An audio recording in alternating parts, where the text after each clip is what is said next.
Halo semuanya sahabat tani, apa kabar kalian semua? Semoga dalam keadaan sehat, tetap semangat, salam pertanian.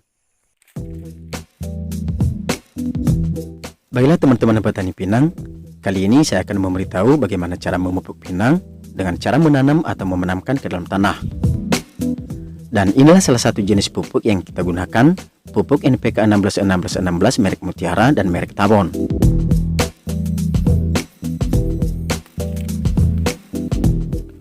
Oke, langsung saja ya teman-teman. Tahap pertama, sebelum kita memenamkan pupuk, maka terlebih dahulu kita bersihkan semua rumput yang ada di sekitar pupuk pinang, seperti yang saya lakukan di video ini.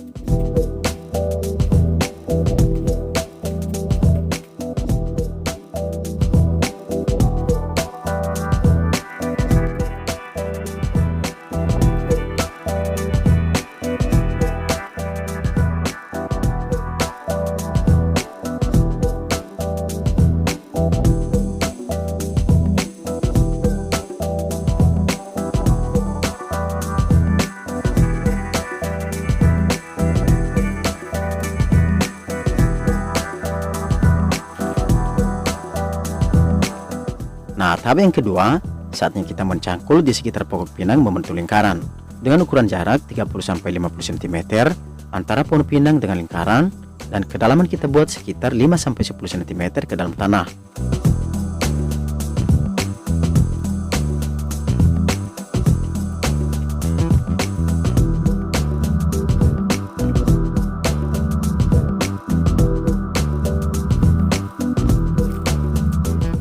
Kemudian tahap yang ketiga, saatnya pemberian pupuk.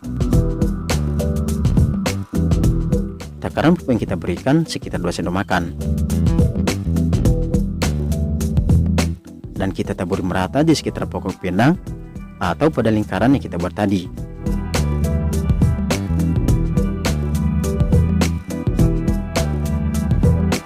Dan jangan lupa juga setelah pupuknya ditaburi, maka harus ditutup kembali dengan tanah ya teman-teman.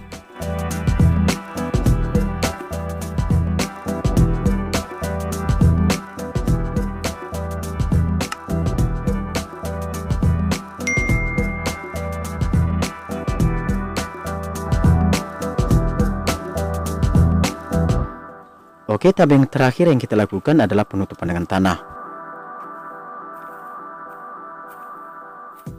di mana pupuk yang kita taburi tadi kita benamkan ke dalam tanah dengan menutupnya kembali, agar pupuknya tidak cepat menguap sehingga mudah meresap ke dalam tanah dan tentu saja akan lebih cepat menyerapnya. Baiklah teman-teman, itu saja dulu informasi yang saya sampaikan. Semoga bermanfaat dan bisa menumbuhkan semangat teman-teman semua untuk memulai berkebun pinang. Untuk itu jangan skip videonya, silahkan tonton sampai habis, dan jangan lupa like, comment, subscribe, dan aktifkan loncengnya agar teman-teman mendapat notifikasi pada video selanjutnya.